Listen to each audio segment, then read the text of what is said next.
दोस्तों UPSC civil service exam के अलावा भी यूपीएससी बहुत सारे एग्जाम्स कंडक्ट करवाता है। जैसे ईओयू का एग्जाम हो गया, एपीएफसी का एग्जाम हो गया, या फिर एससीडीडी का एग्जाम हो गया, एएलसी का एग्जाम हो गया, एलयू का एग्जाम हो गया। इनमें से कुछ एग्जाम्स के बीच में आपको क्लियर डिस्टिंक्शंस देखने को मिलेंगी कि भाई एससीडीडी का एग्जाम कैसे अलग है ईपीएफओ के एग्जाम से और कैसे अलग है वो एएलसी के एग्जाम से। लेकिन जो दो एग्जाम बच्चों को कंफ्यूज करते हैं वो है असिस्टेंट लेबर कमिश्नर और लेबर इन्फोर्समेंट ऑफिसर का एग्जाम। तो यहाँ पे बच्चों को डाउट होता है कि सर इन एग्जाम्स में फर्क क्या है, सिलेबस तो दोनों एग्जाम का एग्जैक्टली सेम है, तो हम कैसे इन दोनों एग्जाम्स को डिफरेंशिएट करें और कैसे चूज करें कि इनमें से कौन से एग्जाम के लिए हमें प्रिपेयर करना चाहिए। तो इस वीडियो में मैं आप लोगों को एएलसी और एलयू पोस्ट का कंपैरिजन करके दिखाऊंगा और जितने भी हमारे पैरामीटर होते हैं जॉब प्रोफाइल उन सब पे हम इनको कंपेयर करेंगे ताकि आप लोगों को क्लैरिटी मिले कि भाई ये एग्जाम एग्जैक्टली है क्या और क्या आपको इन एग्जाम के लिए जाना चाहिए या नहीं जाना चाहिए। लेकिन आगे बढ़ने से पहले मैं आप लोगों से रिक्वेस्ट करूंगा भाई अगर आप लोग इन एग्जाम्स की प्रिपरेशन कर रहे हैं तो आप लोग एएलसी एग्जाम के पीवाईक्यूज पक्का डाउनलोड कर लीजिए विद आंसर की 2017 के 2021 के, ताकि आप उनको एलयू में भी यूटिलाइज कर सकें। ऐसा मैं क्यों कह रहा हूं ये आपको ड्यू कोर्स ऑफ टाइम में पता लग जाएगा। अब दोस्तों इस वीडियो का एजेंडा क्या है कि भाई हम दो पोस्ट असिस्टेंट लेबर कमिश्नर और लेबर इन्फोर्समेंट ऑफिसर को कंपेयर करें कौन कौन से पैरामीटर पे कि भाई जॉब प्रोफाइल और नेचर में क्या डिफरेंस है, ठीक है, ड्यूटीज में क्या कंपैरिजन है, फिर इनकी पोस्टिंग प्रमोशन ट्रांसफर क्या एग्जैक्टली सेम तरीके से होती है या फिर कुछ चेंज देखने को मिलेगा, एलिजिबिलिटी क्राइटेरिया क्या है इन दोनों पोस्ट के लिए जो है अप्लाई करने के लिए, एग्जाम पैटर्न में क्या कंपैरिजन है, क्या एग्जाम पैटर्न एग्जैक्टली सेम है या फिर यहां पर आपको कुछ डिफरेंसेस देखने को मिलेंगे, और सबसे इंपॉर्टेंट कि भाई इन दोनों एग्जाम्स का सिलेबस सेम है या नहीं है। तो मैं आपको बता चुका हूं कि भाई सिलेबस एग्जैक्टली सेम है बट सिलेबस है क्या हम कवर करेंगे। तो यहाँ पे शुरुआत करते हैं इस वीडियो की। तो ध्यान से सुनिएगा। सबसे पहले हम कवर करने वाले हैं comparison of job nature and profile. यहां पर हम बेसिकली बात करेंगे कि भाई किस तरह की जो है पोस्ट होती है एलयू, किस तरह की पोस्ट होती है एलयू एएलसी, सैलरी स्ट्रक्चर क्या है और जॉब की टाइप क्या है, क्या ये परमानेंट पोस्ट है या फिर किसी और तरह की पोस्ट है। तो अगर मैं एलयू पोस्ट की बात करूं तो एलयू ग्रुप बी पोस्ट है। देखो हमारे देश में जितनी भी गवर्नमेंट जॉब है उनको चार कैटेगरी में डिफाइन कर लेते हैं कि भाई group A, group B, group C, group D. Group A और ग्रुप बी को हम क्लास के नाम से भी जानते हैं, भाई क्लास ए, क्लास बी। तो यहाँ पर जो LEO labour enforcement officer post है ये ग्रुप बी या फिर क्लास बी पोस्ट है। और यहां पर जो आपकी सैलरी है वो 7th पे कमीशन के हिसाब से लेवल 7 पे मैट्रिक्स की है। लेवल 7 का मतलब क्या है कि भाई आपकी जो बेसिक पे होगी वो 9300 से लेके 34,800 के बीच में रहेगी और आपकी जो ग्रेड पे रहेगी वो 4600 रहेगी। तो आपका जो सैलरी बैंड बनेगा वो कितना बनेगा, 44,900 से लेके 1,42,400 तक। देखो हर एक लेवल पे भी फर्दर सब लेवल होते हैं। तो आप 44,900 से शुरुआत करेंगे, ये आपकी जो है मेन पे होगी, इसके ऊपर डीए टीए अलग से ऐड होगा और आप यहाँ पे सब लेवल क्रॉस करते हुए इसके अंदर फर्दर जो है ईयरली प्रमोट होते हुए आप 1,42,000 तक की रेंज तक जा सकते हैं। क्या ये गैजेटेड पोस्ट है? हाँ बिल्कुल, नोटिफिकेशन में क्लियरली मेंशन किया गया है कि भाई एलयू गैजेटेड पोस्ट है, बट यहाँ पर ये पोस्ट आप लोगों को नॉन मिनिस्ट्रियल देखने को मिलेगी बट परमानेंट देखने को मिलेगी। तो यहाँ पर नॉन मिनिस्ट्रियल का मतलब क्या है कि बेसिकली आप किसी मिनिस्ट्री के लिए डायरेक्टली काम नहीं कर रहे होते, आप अटैच्ड होते हो एक मिनिस्ट्री के साथ। तो ये एलयू का प्रोफाइल है। अगर हम बात करें एएलसी की, असिस्टेंट लेबर कमिश्नर की, तो ये एक क्लास ए लेवल 10 पोस्ट है। यहां पर आप लोगों को 7th पे कमीशन की पे मैट्रिक्स के हिसाब से लेवल 10 की बेसिक सैलरी मिलेगी जो कि एससीडीडी या फिर एपीएफसी पोस्ट के इक्विवेलेंट होती है। तो यहां पर आपकी बेसिक पे 15,600 से लेके 39,100 और आपका ग्रेड पे 5400 का होता है और आपका जो सैलरी बैंड बनेगा वो 56,100 से शुरुआत होगी आपकी। तो इसके ऊपर आपको टीएडीए वगैरह मिलेंगे और 1,77,500 तक ही जाएगी। तो ये एक गैजेटेड पोस्ट है, ये परमानेंट भी है, ये मिनिस्ट्रियल भी है और सेंट्रल लेबर सर्विस का पार्ट भी है। तो अगर आपको इन दोनों प्रोफाइल में से चूज करना पड़े तो this is much better profile, क्योंकि यहां पर आप एक हायर पोस्ट हायर लेवल पे जा रहे होते हैं, ठीक है। तो यहां पर कोई डाउट मन में नहीं आना चाहिए। बट हाँ देखो हम सबको सरकारी नौकरी चाहिए, तो अगर ये नहीं मिल पा रही है तो ये भी बुरी नहीं है, सिंपल सी बात ये है। आगे बढ़े और कंपैरिजन देखते हैं कि भाई ड्यूटीज में क्या कंपैरिजन है, काम क्या करना पड़ता है। देखो जब भी आप ministry of labour and employment का पार्ट बनोगे तो आपका अल्टीमेट ऑब्जेक्टिव क्या होगा कि भाई लेबर, एम्प्लॉय और गवर्नमेंट के बीच में, एम्प्लॉयर और गवर्नमेंट के बीच में एक सिनर्जी बना के रखना और जितने भी रूल्स एंड रेगुलेशंस हैं उनको अच्छे से निर्वाह करना, उनको अच्छे से इंप्लीमेंट करना। यही काम ये दोनों जो है बॉडीज करती हैं। बट थोड़ा सा डिफरेंस हम समझ भी लेते हैं क्या डिफरेंसेस हैं। अगर मैं एलयू की बात करूं तो ये जितनी भी इनकी एस्टेब्लिशमेंट होती है इनके डोमेन में, इनके कवरेज एरिया में, इनके जुरिडिक्शन में उनको इंस्पेक्ट करती हैं, उनके ऊपर रिपोर्ट्स बनाती हैं, उन रिपोर्ट्स को अपनी हायर अथॉरिटीज को सबमिट करती हैं, या इनका सेकंड काम हो गया। फिर ये ट्रेड यूनियंस एक पर्टिकुलर जुरिडिक्शन में कौन कौन सी है, क्या वो ट्रेड यूनियन जो है बनने के लिए सही है या नहीं है, वो जो रिक्वायर्ड क्वालिफिकेशन है ट्रेड यूनियन एक्ट के अंडर उसको फुलफिल करती है या नहीं करती है, ये वो चेक करते हैं। फिर दोस्तों जितनी भी डिस्प्यूटेड मैटर्स होते हैं, फॉर एग्जांपल अगर कोई ट्रेड यूनियन या फिर कोई जो है एम्प्लॉयर जो है पूरे रूल्स एंड रेगुलेशन को ढंग से फॉलो नहीं कर रहा तो उसके खिलाफ एक पूरा सेटलमेंट डिस्प्यूट जो है क्लेम बनता है, उसको सेटल कराने के लिए कोर्ट भी जा सकते हैं। फिर यहाँ पर आपके जो वर्कर्स यूनियन या फिर गवर्नमेंट के जो इश्यूज हैं, जो उनके जो है प्रॉब्लम्स हैं, उनको रिजॉल्व करने का काम भी करती हैं, और इनको जो है साथ साथ कुछ भी हायर अथॉरिटीज ड्यूटीज दे सकते हैं, वो भी इनको फुलफिल करनी पड़ेंगी। तो इनका जो काम है बेसिकली वो रूल्स एंड रेगुलेशन को अच्छे से इंप्लीमेंट करना है। सेम काम थोड़ा इनका भी है कि भाई they also discharge statutory functions in the central sphere for various labour enactment. जितनी भी लेबर इनएक्टमेंट है, जैसे फैक्ट्री एक्ट हो गया, ठीक है, या फिर ट्रेड यूनियन एक्ट हो गया, या फिर आपका जो है इंडस्ट्रियल डिस्प्यूट एक्ट हो गया, उनके अंदर जो प्रोविजंस है उनको इंप्लीमेंट करने का काम ये भी करती है। And their main function includes prevention and settlement of industrial dispute. जितनी भी इंडस्ट्रीज में लड़ाई वगैरह होती हैं एम्प्लॉय एम्प्लॉयर के बीच में, ट्रेड यूनियन से या फिर एम्प्लॉयर के बीच में, या फिर गवर्नमेंट एम्प्लॉयज के बीच में, गवर्नमेंट एम्प्लॉयर के बीच में, उनको जो है सॉल्व करना एमिकेबल तरीके से। और यहाँ पर जितने भी लेबर लॉ हैं उनको इन्फोर्स करना, ताकि उन रूल्स एंड रेगुलेशन से डिफरेंट जो आपके स्टेक होल्डर हैं एक लेबर जो है एटमॉस्फेयर में उनको फायदा मिले। एंड दूसरे they are also notified as inspector, ठीक है, कंसिलिएशन ऑफिसर और appellate authorities under various act. तो इनकी मल्टीपल प्रोफाइल्स होती हैं, तो ये इनका जॉब प्रोफाइल का कंपैरिजन है। तो यहाँ पर आप बेसिकली थोड़े कम लेवल पे काम करते हो, यहाँ पर आप एक हायर लेवल पे काम करते हो, ठीक है। अगर हम बात करें पोस्टिंग प्रमोशन ट्रांसफर की तो ऑलमोस्ट सिमिलर है, ठीक है। आप लोगों को ऑल इंडिया लेवल पे पोस्टिंग मिल सकती है, आप लोगों की ट्रांसफर रेगुलर होती है, और आप लोगों की जो ट्रांसफर है वो ट्रांसपेरेंट मैनर में होते हैं। पूरा सिस्टम है गवर्नमेंट का, ठीक है। जनरली आप लोग एक एरिया में 5 साल 6 साल रहते हैं, फिर आपको दूसरे एरिया में ट्रांसफर किया जाता है। बट अगर आपके कोई एक्सेप्शनल सर्कमस्टांसेस है तो आपकी ट्रांसफर जो है रुक भी जाती है, आपको जरूरी नहीं कि ट्रांसफर लेनी ही पड़ेगी। एंड दोस्तों यहाँ पर एक बात और कि प्रमोशंस भी आप लोगों की जनरली रेगुलर होती हैं, आप लोगों को बहुत ज्यादा डिले देखने को नहीं मिलेगा। यहाँ पर आप एक 5 साल के पीरियड में जनरली प्रमोट होते रहते हैं। यहाँ पर आपको कई बार थोड़ी बहुत इरेगुलरिटी देखने को मिलेगी, लेकिन वो उतनी ज्यादा भी नहीं है कि आप लोग एक ही पोस्ट पे 8-9 साल बैठे रहें, ठीक है। आगे बढ़े।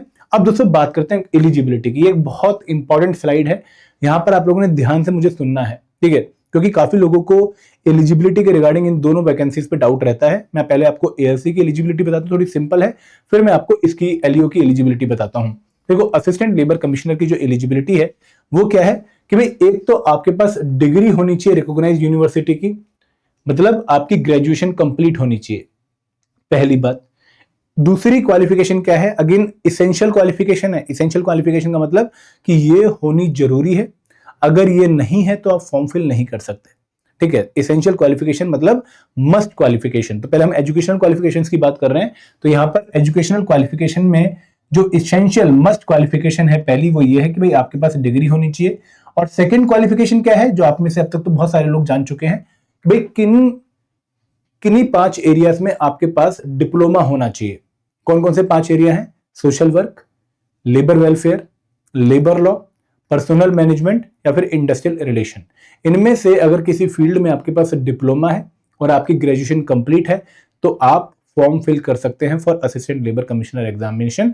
और अगर इसके साथ साथ आपके पास डिग्री है लॉ की तो आपको मोर डिजायर्ड माना जाएगा। तो ये मस्ट क्वालिफिकेशन नहीं है, ये होनी जरूरी नहीं है, बट अगर है तो it is good, it is good, आपको इंटरव्यू में थोड़ा बेनिफिट मिल सकता है, बट ये दोनों क्वालिफिकेशन होनी बहुत जरूरी है। अब बात करते हैं एलईओ की। देखो, एलईओ में भी ग्रेजुएशन मांगी है, लेकिन ये बोला है कि भाई ग्रेजुएशन में आपके पास इन चारों में से कोई एक सब्जेक्ट होना जरूरी है। मतलब यहां पर तो ग्रेजुएशन कोई भी फील्ड में क्यों ना हो, किसी भी सब्जेक्ट में क्यों ना हो, अगर ग्रेजुएशन प्लस डिप्लोमा है यू आर एलिजिबल।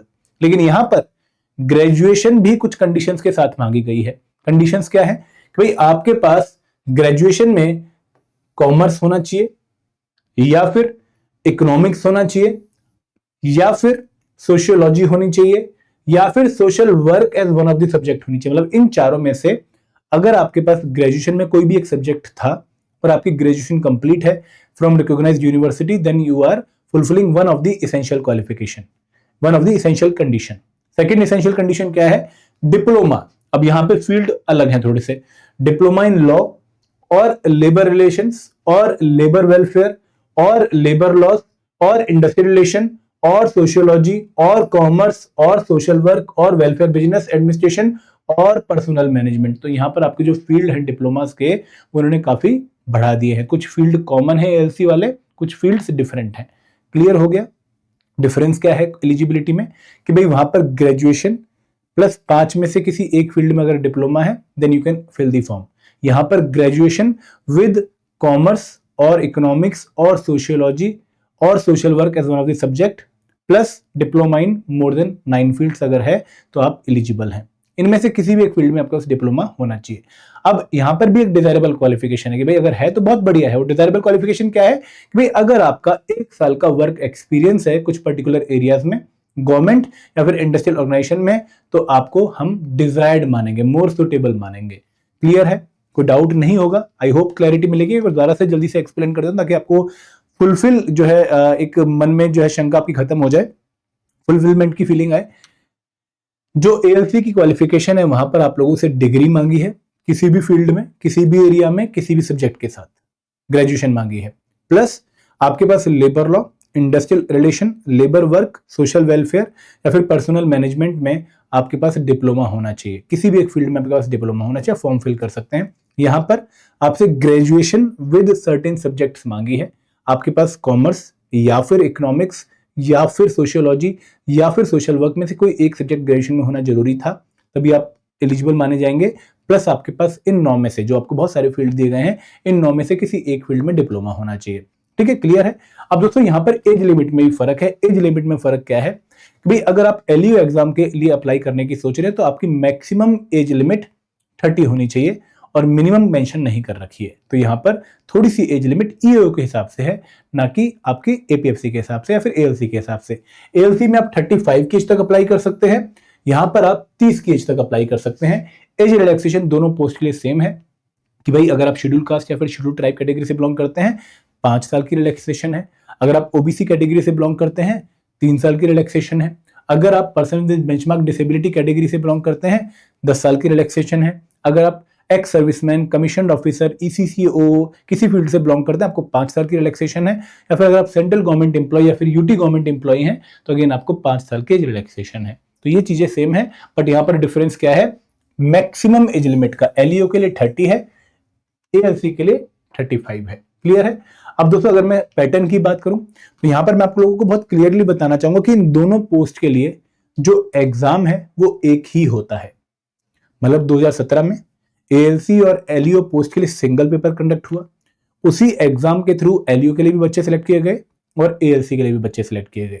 सिमिलरली 2023 में एएलसी का और एलईओ का सेम पेपर कंडक्ट हुआ, जहां पर एएलसी के 29 स्टूडेंट्स को सिलेक्ट किया गया और एलईओ की जो 42 वैकेंसीज आई थी उनके लिए बच्चों को सिलेक्ट किया गया। तो लगभग 42 वैकेंसीज एलईओ की थी लास्ट टाइम और 29 वैकेंसीज एएलसी की थी। दोनों के लिए सेम पेपर के थ्रू ही बच्चों को सिलेक्ट किया गया। जैसे अगर आप लोगों ने इस बार एपीएफसी या ईओ दिया होगा तो एक सिंगल पेपर था आपका 30 नवंबर को, उसी पेपर के थ्रू ईओ के लिए बच्चे सिलेक्ट किए गए, उसी पेपर के थ्रू एएलसी के लिए बच्चे, एपीएफसी के लिए बच्चे सिलेक्ट किए गए। सेम तरीका यहां पर है। तो दोनों का पैटर्न, दोनों का सिलेबस, दोनों का पेपर एग्जैक्टली सेम है, एग्जैक्टली सेम, क्योंकि एक ही चीज पूरी फॉलो हो रही है। अब वो पैटर्न क्या है कि भाई पहले आपका रिक्रूटमेंट टेस्ट होगा और फिर आपका इंटरव्यू होगा। रिक्रूटमेंट टेस्ट में आपके सामने एक पेपर होगा फिजिकल फॉर्म में, जहां पर आपके सामने 120 क्वेश्चन होंगे। 120 क्वेश्चन के लिए आपको हर एक क्वेश्चन 2.5 मार्क्स का मिलेगा। टोटल पेपर आपका 300 मार्क्स का हो गया और आपको वहां पर एक कट ऑफ क्वालिफाई करनी पड़ेगी जो कि हर साल वेरी करती है। उस कट ऑफ को जो क्वालिफाई कर लेगा वो नेक्स्ट राउंड इंटरव्यू में पहुंच जाएगा। रिक्रूटमेंट टेस्ट आप इंग्लिश या हिंदी किसी भी भाषा में दे सकते हैं, आपको दोनों ही भाषा में क्वेश्चन देखने को मिलेंगे और नेगेटिव मार्किंग स्टैंडर्ड 1/3 यूपीएससी वाली है। इंटरव्यू में आप लोगों का 100 मार्क्स का इंटरव्यू होगा, तो 75% वेटेज, मतलब 400 में से 75% वेटेज 300 रिक्रूटमेंट टेस्ट की है और 100 वेटेज आपके इंटरव्यू के 25%। ठीक है, तो बच्चों को कई बार समझ नहीं आता, उनको ऐसा लगता है कि भाई हमारे रिक्रूटमेंट टेस्ट के मार्क्स को 0.75 से मल्टीप्लाई करेंगे, इंटरव्यू के मार्क्स को 0.25 से मल्टीप्लाई करेंगे। नहीं, आपके जितने मार्क्स हैं वो एज सच यूज होंगे, आपके जितने मार्क्स एज सच होंगे, क्योंकि उन्होंने पहले ही पैटर्न में 75-25 का रेशियो जो है मेंटेन कर दिया है। इंटरव्यू में आप लोगों को मिनिमम मार्क्स लेकर आने हैं एज पर योर कैटेगरी। अगर आप वो नहीं लाते हैं तो आप ये एग्जाम क्वालिफाई नहीं कर पाएंगे। वो मिनिमम मार्क्स क्या है भाई? अगर आप जनरल कैटेगरी या फिर ईडब्ल्यूएस कैटेगरी से बिलोंग करते हैं, आपके मिनिमम 50 मार्क्स होने चाहिए। अगर आप ओबीसी कैटेगरी से बिलोंग करते हैं आपके मिनिमम 45 मार्क्स होने चाहिए, और इसके अलावा अगर आप किसी और कैटेगरी से बिलोंग करते हैं तो आपके 40 मार्क्स मिनिमम होने चाहिए। ठीक है, तो पैटर्न एग्जैक्टली सेम है। इसके अगर मैं सिलेबस की बात करूं तो सिलेबस भी दोनों एग्जाम का एग्जैक्टली सेम है, एग्जैक्टली क्योंकि पेपर ही सेम हो रहा है। तो यहां पर आप लोगों को सोशल सिक्योरिटी के एक्ट्स देखने को मिलेंगे, आप लोगों को labour law and labour codes देखने को मिलेंगे, आप लोगों को इंडस्ट्रियल रिलेशंस के टॉपिक देखने को मिलेंगे लाइक ट्रेड यूनियन, आप लोगों को constitutional provisions related to labour, fundamental rights, DPSPs देखने को मिलेंगे, उनके ऊपर सुप्रीम कोर्ट की जजमेंट्स देखने को मिलेंगी क्वेश्चंस की फॉर्म में, और आपको यहाँ पर क्वांटिटेटिव एप्टीट्यूड एंड आपको जो है करंट अफेयर्स का टॉपिक भी देखने को मिलेंगे। 10-10 क्वेश्चन दोनों के आते हैं। बाकी जो पेपर है आपका labour law, labour code, social security act और आईआर वाले पोर्शन से आता है, तो काफी अच्छा पेपर आता है, मेहनत आप लोगों को करनी चाहिए। अब दोस्तों एक डाउट जो आप मुझसे अभी पूछ रहे होंगे कि सर इनमें से किस एग्जाम की नोटिफिकेशन आ सकती है। देखो अगर एक की नोटिफिकेशन आएगी तो दूसरे की पक्का आएगी। तो एएलसी हम इस बार एक्सपेक्ट कर रहे थे कि भाई इसके ऊपर काफी चर्चा चल रही है, 54 के आसपास वैकेंसीज भी हैं, जो अगर डिवाइड हुई 50-50 तो 27 वैकेंसीज डीआर के थ्रू और 27 वैकेंसीज डीपी के थ्रू, तो इतनी वैकेंसीज आने के चांस है एएलसी के, और अगर ये आई तो इसको भी लेकर आएगी। बट इसके बारे में अभी कोई सॉलिड इन्फॉर्मेशन नहीं है क्योंकि वैकेंसीज का काउंट अभी चल रहा है, फाइनल नहीं हुआ है। दोस्तों जब भी एग्जाम आएंगे दोनों एक साथ आएंगे, अगर आप एलिजिबल हैं तो आपको इन दोनों एग्जाम्स को बहुत मेहनत के साथ देना चाहिए। अगर कोई और डाउट, कोई और क्वेरी आपकी इन एग्जाम्स के अलावा, आप मुझे कमेंट सेक्शन में पूछ सकते हैं। और दोस्तों मैं दोबारा बोलूंगा कि पेपर आप डाउनलोड कर लीजिए, और दोस्तों अगर कोई भी शंका है तो कमेंट सेक्शन आपकी वेट कर रहा है। This is all from my side, thank you very much, जय हिंद, जय भारत।